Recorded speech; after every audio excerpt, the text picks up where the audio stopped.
Ei pessoal, tudo bem com vocês? Eu sou Annalise Soares e hoje eu vim aqui conversar com vocês sobre o romance Rebecca, da escritora britânica Daphne du Maurier, que foi publicada no Brasil pela Dark Side Books. Então bora comigo pro vídeo de hoje.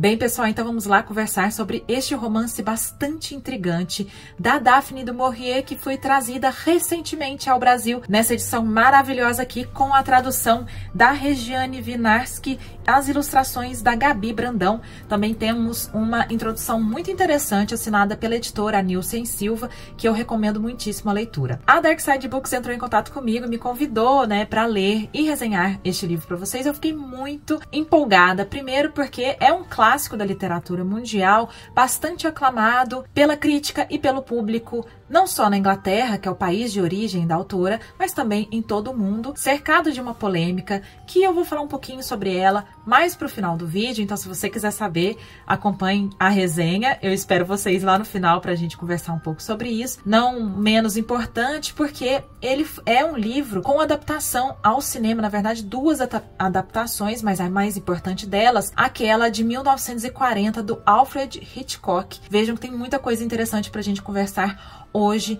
neste vídeo aqui. Eu vou começar contando para vocês um pouco sobre a Daphne du Maurier. Talvez vocês nunca tenham ouvido falar, mas é uma autora, gente, bastante aclamada, muito querida na Inglaterra e, como eu falei, não só lá. Ela tem, assim, um histórico interessante. Ela é filha de um ator inglês muito conhecido, da época, e também é neta de um escritor franco-britânico. Ela ficou 6 meses na França estudando francês e literatura francesa, então ela tem referências para sua literatura de grandes autores, não só da Inglaterra, como também da França, como, por exemplo, a Catherine Mansfield, que eu acho que uma referência, assim, de grandes autoras que a gente ouve falar, e também do Guy de Maupassant. Desculpem, gente, eu não sei francês, eu acho que é assim que se diz, mas se não tiver correto, vocês me perdoem. A Daphne nasceu em 1907 e morreu em 1989, e ela escreveu mais de 20 obras, tanto romances quanto contos e também poemas.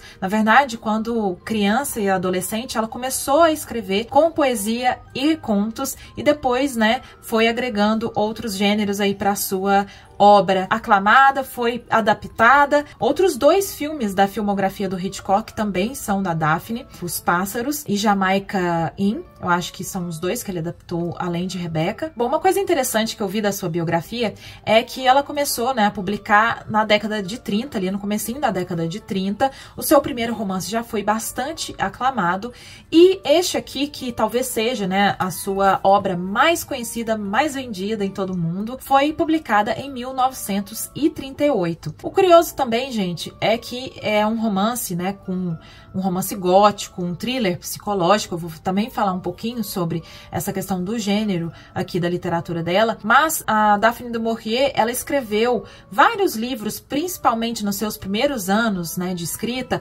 muitos livros considerados, assim, como este, romances mais românticos ou uma literatura gótica, mas mais pro final da vida, que eu não sabia, que eu achei muito legal, é que ela escreveu, contos e romances da ficção científica. Então ela saiu um pouco, desta área, vamos dizer assim, em que ela acabou se tornando bastante famosa. Escreveu também livros em que ela trabalha, por exemplo, em Os Pássaros, que foi adaptado ao cinema, uma história em que os pássaros se revoltam e se unem contra as ações humanas, Então, bom, ela se casou, também na década de 30, conheceu, o seu marido por causa do seu primeiro romance. Ele ficou muito fã da sua escrita, eles se conheceram, se apaixonaram, se casaram em 1932, e ela foi viver com ele num casarão, uma inspiração para o romance Rebecca. Depois vocês vão entender. E outra história também da sua vida pessoal que eu vi é que a Daphne du Maurier conta, nos seus relatos, nas suas memórias,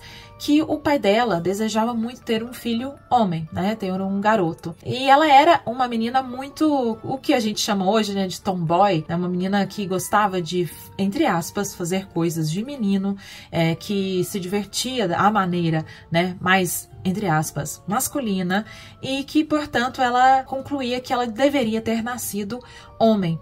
E isso aqui eu tô dizendo porque é interessante que há uma passagem no romance em que uma das personagens diz que a Rebeca deveria ter nascido homem, que ela era uma mulher que quebrava paradigmas, que ela era corajosa, gostava de ser livre. Mas então eu vejo aí talvez, né, uma projeção, uma inspiração da sua própria experiência pessoal para o romance. Bom, a vida dela é mais ou menos essa, é claro que tem muitos outros detalhes interessantes, mas para vocês saberem um pouquinho, né, sobre esta autora, também quero abordar, né, um pouco sobre o contexto da obra, sobre ser um romance gótico, né, um thriller psicológico. A literatura gótica, gente, ela nasce na Inglaterra também, assim como a Daphne. O primeiro romance gótico foi publicado em 1764, então nasce ali no século XVIII, num contexto da Inglaterra em que nós vemos assim uma ascensão, né, uma importância do iluminismo, da revolução industrial, né, do crescimento de uma classe ali média e uma importância dada ali ao racionalismo, né, ao pensamento racional do homem, né? A literatura gótica, os romances, contos, poemas, trazem certa oposição a esse pensamento muito racional com um trabalho dos sentimentos, da reflexão das personagens, voltados, né, principalmente à melancolia, a um lado mais obscuro. Aí há uma oposição interessante, é o iluminismo, né, essa questão da luz volta para um outro lado, né, da humanidade, e trabalha muito e detalhadamente esses sentimentos, né, essas reflexões internas das personagens. De certa maneira, são personagens mais melodramáticas, né? Essa é uma grande característica da literatura gótica. Eu acho que talvez vocês conheçam muito, né, dessa literatura, por exemplo, com o grande clássico, né, o Frankenstein, da Mary Shelley, mas também com os contos famosos, importantíssimos do Edgar Allan Poe, e outros nomes muito famosos e que puderam até aqui, claro, inspirar a Daphne naquele momento já do comecinho, né, do século XX em que ela está inserida. O ambiente muito, né, presente da literatura gótica dá todo, né, um ar, uma atmosfera necessária para a gente entrar e se horrorizar e se, né, movimentar para essa escuridão da humanidade. Começando já um pouco a entrar aqui no enredo, nós temos um romance narrado por uma personagem feminina e que não tem nome. Este é um detalhe, mas é algo muito importante. Molda toda a personalidade, né, dessa nossa personagem principal narradora. É interessante, gente, a gente notar que o livro ele começa do final, que começa de um ponto em que a história contada já passou e ela voltará ao seu passado, a outro lugar, para poder relembrar e nos contar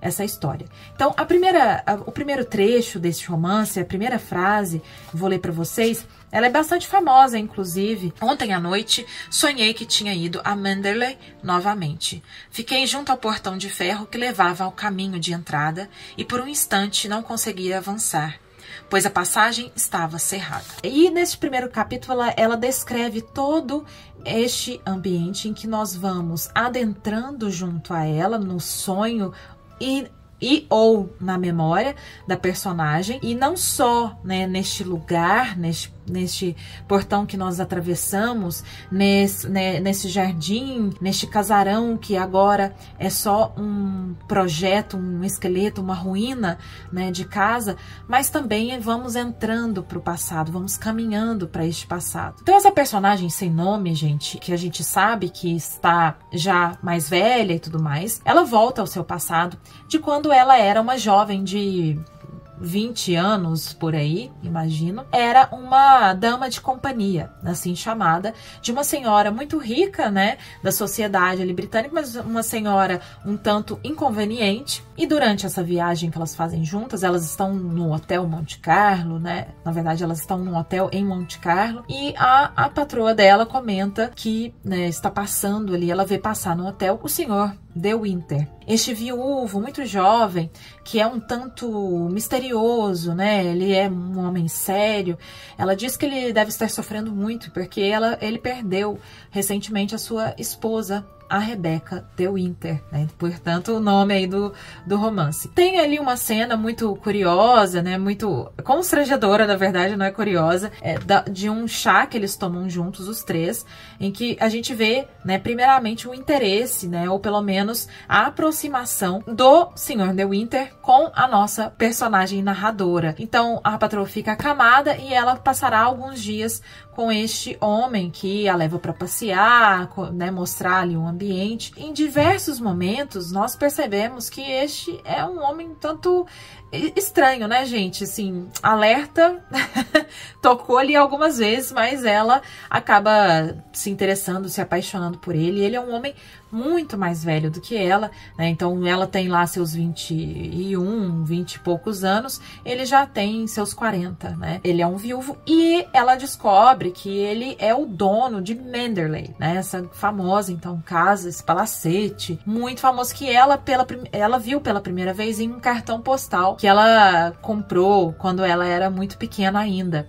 Então, assim, ele é um homem poderoso, dono, né, de uma grande mansão, conhecido pela sociedade da época, e ela é essa pessoa sem nome, uma dama de companhia e mulher. Aí já se estabelece essa relação entre os dois. Vejam bem, gente, um parênteses aqui, eu vi em diversos lugares e, enfim, algumas pessoas comentando que este que é um romance de amor, e também um romance sobre ciúmes. Eu não descreveria nem de uma maneira, nem de outra. Na verdade, esse aqui, para mim, na minha percepção, é um romance sobre poder, sobre relações de poder. Essa hierarquização, né, das relações, sobre diversas camadas que a gente pode estabelecer. Bom, então eles se conhecem, tudo isso, tal, se aproximam. Já no último dia de viagem, a patroa dela melhora e decide ir para Nova York, né, para encontrar com a sua filha, e ela vai se despedir, né, dele. E ele fala: não, você quer ir para Nova York ou você quer ir para Manderley comigo? Ela diz: ah, mas como secretária, alguma coisa do tipo? Ele: não, sua boba, eu tô te pedindo em casamento. E é um pedido de casamento, assim, o mais anticlimático possível, né? Ele tá lá tomando café, correndo, ela com as malas já prontas, correndo pra encontrar a patroa. Ele diz isso e ela aceita. E já nesses momentos a gente vê também uma outra camada, né, de certo poder ou hierarquização. Tem a ver com a idade deles, o tratamento muito infantilizado, né?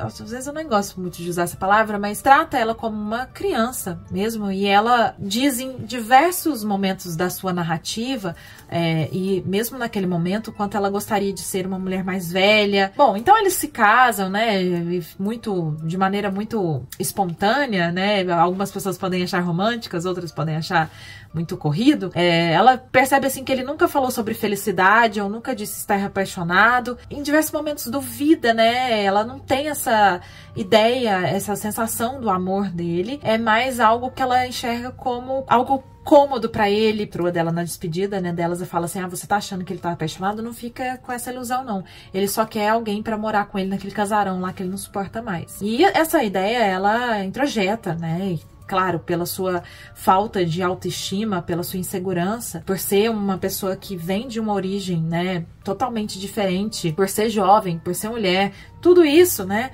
vai criando essa falta de chão para ela, né? Aí ela chega lá, vê aquele casarão todo, né, conhece as personagens, né, alguns funcionários do casarão e a própria casa, completamente maravilhosa e cheia de luxo, uma casa que é visitada por pessoas. Assim, ela não sabe nem andar pela casa, né, naquele primeiro momento ela se sente completamente perdida, é um labirinto, né, essa Manderley. Essa sensação, né, que nós temos de contos de fadas, né, que é esse começo, então é a mocinha humilde, vulnerável, que é resgatada pelo seu príncipe, por um homem rico e poderoso com o seu castelo.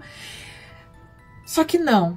Aí a gente vai ver que o que tem por trás de todo esse paraíso, né, desse oásis, e que vai atormentar a vida dessa personagem. É por isso daí, né, também esse thriller psicológico, porque a gente começa a perceber esses fantasmas, né, que perturbarão a nossa personagem principal, que farão com que ela viva momentos aterrorizantes, né? Manderley é como uma personagem, assim como o Cortiço na obra do Aloysio de Azevedo, né, do brasileiro Aloysio de Azevedo. O Cortiço é como uma personagem, o Cortiço é vivo. Manderley também, esse assombro que causa tanto pro maravilhoso quanto pro horroroso, né? Esse casarão que, de certa maneira, constrói ou reflete, interfere, afeta a personagem. Então, a princípio maravilhosa, né, que ela, assim como a nossa personagem narradora, encantada com o seu casamento de contos de fadas, ao chegar lá, começa a se, né, apavorar com todo aquele tamanho, com toda aquela estrutura e rigidez, né, com todo aquele poder, que de certa maneira também é uma representação do próprio patriarcado, né, da própria estrutura social, que ela se sente uma invasora, né, uma persona não grata nesse ambiente. É então este ambiente que vai pouco a pouco, né, escurecendo ou se tornando sufocante para nossa personagem, ao mesmo tempo em que ela vai se sufocando na própria decisão de se casar, né, de se mudar para lá, na sua falta de conhecimento, de experiência, né, de maturidade. É também importante, para mim, eu fiz essa relação de como que Manderley é, ao mesmo tempo, uma materialização do grande fantasma dessa personagem, que é a Rebecca, né, a ex-esposa do De Winter. A Rebecca, ela está em todos os lugares dessa casa, presente nessa vibração, nesses sussurros que Manderley parece trazer para o corpo, né, dessa nossa personagem, né, nos sussurros, na pele, no vento gelado das janelas. Enfim, vocês entenderam, né, gente? Então, ela acaba, de certa maneira, não morrendo e ecoando sua existência ali. Por isso que algumas pessoas falam que é sobre um romance sobre ciúme, mas eu também acho que é sobre poder, né? Ainda sobre poder, porque ela não vê a possibilidade do marido dela amá-la e de ela ter uma própria identidade enquanto não matar essa memória da Rebecca, enquanto ela não destruir essa lembrança da Rebecca, ela sente que ela não vai poder, né, ter essa identidade, ela não vai poder amar o marido e nem ser amada. Além da casa, um outro elemento muito importante que ambienta e que faz toda essa, né, atmosfera muito aterrorizante, de suspense e obscura, é o mar. E o mar, ele traz, né, não só esses ruídos para casa, que é a beira-mar, um outro elemento, um outro lugar que faz com que a nossa protagonista, a narradora, se sinta impotente, né? Porque ele é essa profundidade, ele é algo que ela não domina, não enfrenta, como a Rebecca fazia, porque velejava e tudo mais. Ao mesmo tempo, o mar é uma espécie de mortalha, né, da Rebecca. É ali que ela morreu e seu corpo, né, é recebido. E ele foi o único que, de acordo com a Danvers, né, senhora Danvers, que pôde, enfim, né, matar a Rebecca, ou que foi a única coisa tão poderosa ou mais poderosa que ela, né? Então ela não se sujeitava a nada nem ninguém, e o mar acabou a matando, né? E aqui o livro é todo feito de dualidades, né? Então a umidade e a secura, o escuro, né? Então o mar, ele também tá ou mais cinza ou mais azul, de acordo com o psicológico, assim como as plantas, né? Os jardins, a floresta da casa, tudo, gente, tudo isso tem a ver com a psicologia, né? Da nossa personagem, e o que a história vai nos revelando pouco a pouco. É como se Manderley fosse cada vez mais escurecendo para a gente ter a grande revelação, né, assim, pro final. O enredo, né, trata-se disso, dessa vivência de uma segunda esposa dentro de uma casa em que ela não se sente dona, não se sente bem recebida, ela se sente como uma visitante ou até um parasita, e sendo, na minha reflexão, Manderley uma espécie de materialização, um corpo físico da Rebecca, né, uma presença da Rebecca ali, ela, né, entra nessa casa para habitar essa casa, é ela habitando, vamos ver se vocês me entendem, o corpo da Rebeca. Ou seja, ela vivenciando aquilo que a Rebeca era, ela se tentando tomar esse corpo para si. E aí, quem é que tá assombrando quem? Quem é o fantasma de quem, né? A senhora Danvers, em um momento, diz: será que a Rebeca está aqui? Será que ela vê você com o Sr. De Winter? Você com as coisas dela, você, enfim, vivendo a vida que era dela. Então, é como se ela tivesse tentando tomar para si algo que não é dela, que é do outro, né? E ela não se encaixa. Ela acha que ela se liberta da Rebeca quando ela descobre, né, lá pro final, o que aconteceu com a Rebeca, de fato, porque ela morreu de fato, e de certa maneira nunca, né, a Rebeca nunca será esquecida. Por isso que a tradução do filme do Hitchcock ao português foi Rebeca, uma mulher inesquecível, né? Uma coisa que eu acho interessante também comentar com vocês, além dessa ambientação da casa, tal, que eu achei legal, do mar, é sobre o feminino nessa obra, né? Primeiro, claro, né, narrado por uma mulher, essa vivência muito submissa, muito imatura, né, e talvez assim romantizada, e que vai se transformando, né, ao longo da obra. Ela vai crescendo, envelhecendo, não necessariamente pelo tempo, mas pelo conhecimento, pelas más experiências, pelas descobertas que ela faz da vida ali naquele casarão. Também há outras mulheres presentes aqui, e há sempre, de certa maneira, uma oposição entre essas mulheres, né? Ela é um contraste entre essas mulheres. Primeiro, é claro, o mais óbvio de todos, né? Esse combate, né? Essa dualidade entre ela e a Rebeca, com a Van Hooper, que estabelece uma relação de poder, né? De classe, né? Econômica.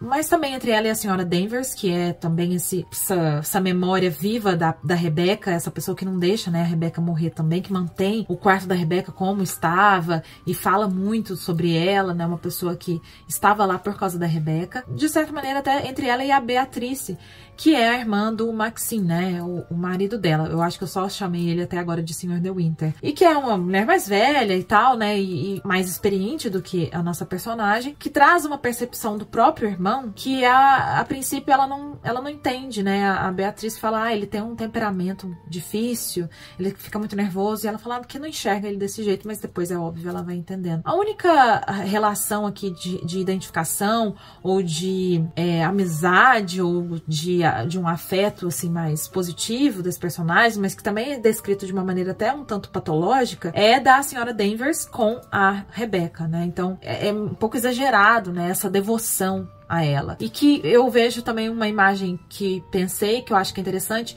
de Manderley, como uma casa-altar, né, uma casa-altar não só em relação à aristocracia, né, britânica, classe social a que o Max faz parte, mas também uma casa-altar até em relação à própria Rebeca, né? E quando a nossa personagem se identifica com algo ou alguém aqui, é curioso porque ela se identifica com um cachorro, né, com Jasper. Em diversos momentos, assim, principalmente nesse começo do casamento dela, ela se enxerga como o cachorro da casa. Maxine, ele faz carinho nela, como ela faz no Jasper, né, como se ela tivesse com as orelhinhas baixas, assim, pedindo esse carinho, como a carência dele em relação a ela em relação ao seu marido, e que não é uma relação entre iguais, né, portanto, né, e pra mim eu não vejo nunca entre iguais, mesmo nesse final que ela, sei lá, se liberta de certa maneira da ideia de não superação, né, em relação a Rebeca, porque ela nunca poderá superar a Rebeca, porque a Rebeca é uma morta.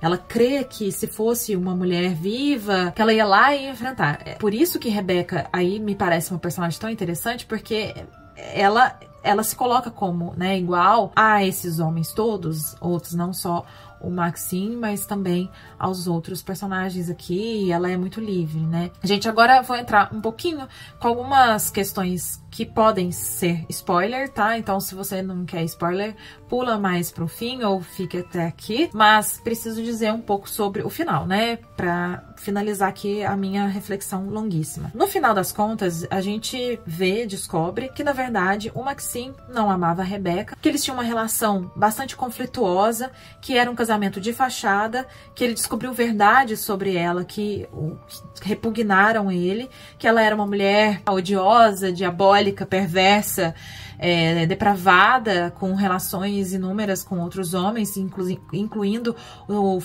Sr. Fável, que é um primo dela, e que, né, no final das contas, Rebecca não morreu afogada porque o barco virou durante a tempestade lá no mar. Na verdade, ele a matou. E ele conta isso para nossa protagonista. E aí, nesse momento, curiosamente, né, ela se sente livre, porque ele não a amava, então ela pode amá-lo e ela pode ser amada por ele. E a Rebecca finalmente pode ser enterrada, né, nesse passado deles. Eles podem, a partir daí, serem felizes, né?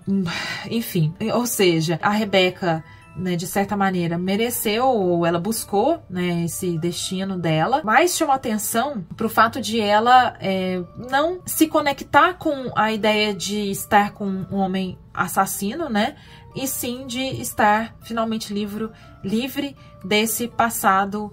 De certa maneira, ele vira um herói, né, não só para ela, mas para outras personagens que não sabem ou talvez desconfiem.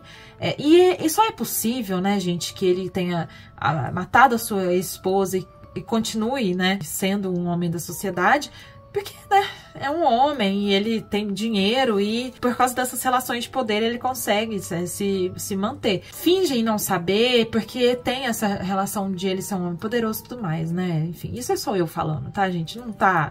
Nem sei se chega a ser uma intenção da autora aqui, mas é claro, né? Vamos pensar aqui um pouco sobre essa personagem, né? Uma outra coisa que eu prometi pra vocês de falar, né, é sobre as adaptações. Eu assisti às duas adaptações, né, do Alfred Hitchcock, que é uma adaptação clássica, bastante interessante. Eu achei ela bem fidedigna ao romance. Tem algumas mudanças, né, em relação ao enredo, detalhes, mas é muito bacana ver que diálogos, cenas, coisas assim são iguais ao livro. Isso é bem legal. Então a caracterização, né, dessa mansão, das personagens, eu achei assim muito bacana e me pareceu, e eu senti que eram muito parecidas àquelas que eu desenhei na minha cabeça enquanto lia. Gostei muito, né? O Alfred Hitchcock, uma curiosidade aqui, ele não gostava desse filme, ele falava que não fazia parte da sua filmografia, que era um grande novelão.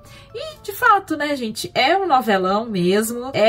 Tem essa característica, como eu falei pra vocês, gótica, né, de ser assim, personagens, história um pouco melodramática. Tem essa questão que pode ser pra gente hoje assim um tanto incômodo, né, de ter um feminicídio que vira um ato heróico praticamente, falta de percepção assim, né, da realidade, ou enfim, dessa personagem tão apaixonada e tão encantada, né, por este homem. E a outra adaptação que está na Netflix, que eu peço novamente perdão pra vocês por ter esquecido o nome do diretor, é uma adaptação um pouco mais fraca, mas que pode ser interessante, assim, pra quem quer conhecer e não gosta muito de filmes clássicos, antigos, né? Tem mais mudanças. Eu vejo que a nossa personagem, protagonista, nos primeiros momentos ali e tal, ela é bastante fidedigna mesmo a do livro, mas o final ali que eles fizeram, tem uma cena final ali que eu acho que coloca uma característica essa personagem, talvez de certo empoderamento,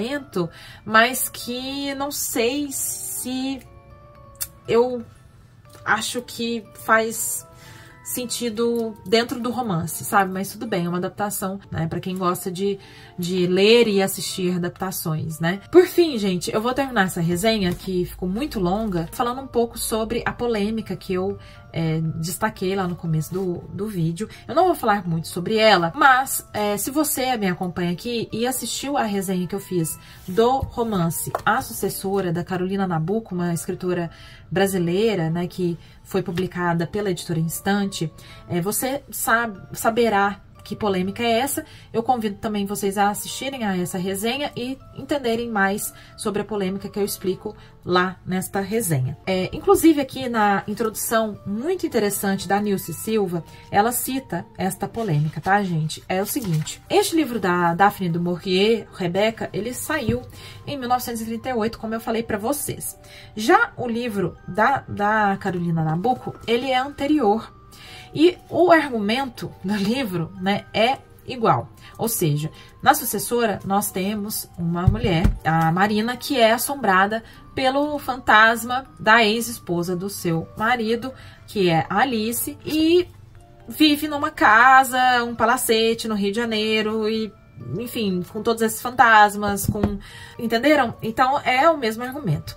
A Nabuco, ela traduziu na época, né, que ela escreveu este romance, que é anterior, né, ao da Daphne, e mandou para alguns agentes literários do estrangeiro. Um dos agentes literários, que para quem ela enviou, né, o seu original, era o agente literário da Daphne du Maurier, que a princípio negaram que ele que tinha contato, depois se afirmaram, então tem toda uma confusão, né, enfim, relatada por ambas as partes, né, sobre essa história. Enfim, tem essa coincidência, né, entre as duas, desse agente, e o livro da Daphne sai depois, e a Carolina Nabuco, enfim, inclusive os herdeiros da Carolina Nabuco afirmam ter provas. Nas suas memórias, a Carolina Nabuco conta, a Daphne du Maurier sempre negou esse plágio. A família dela continua negando, né, também. Que a Nilce diz aqui, né, que ela põe assim: da parte das autoras pouco foi feito.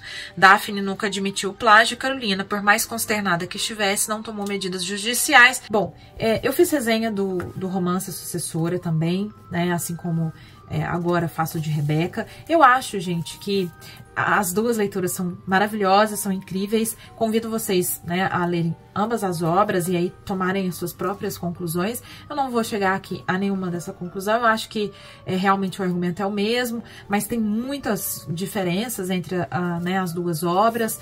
Eu acho que o da Carolina acaba sendo até um romance mais de terror psicológico, que não tem tantas características relacionadas a uma atmosfera mais sombria, sabe? Não tem essa pegada assim, não. Tem muita diferença. Eu não vou tratar disso aqui, senão vai ficar muito longo. Vou confessar aqui nesse vídeo, que quando eu pensei em ler Rebecca e tal, eu tava muito vestindo assim a camisa de porque eu não vou gostar dessa leitura, porque isso e porque aquilo. E eu preciso dizer que eu adorei ler Rebecca, achei super gostosa a leitura. Então, é isso, assim, eu acho que grandes autoras aí, né, nossa brasileira, que a gente tem que ler mesmo e conhecer, e também este clássico da literatura mundial. E aí vocês me digam nos comentários se vocês já leram as duas obras, o que vocês acharam, não só sobre essa questão do plágio, né, mas pelas leituras em si, e se você conheceu, né, já a Rebecca pelas adaptações, que você achou. E se você não conheceu, né, eu convido você a conhecer, portanto, este romance aqui muito maravilhoso, muito instigante, né, interessante, tá? De uma autora aí que, quer queira ou não, é uma autora bastante aclamada pela crítica e pelo público há muitos anos, né?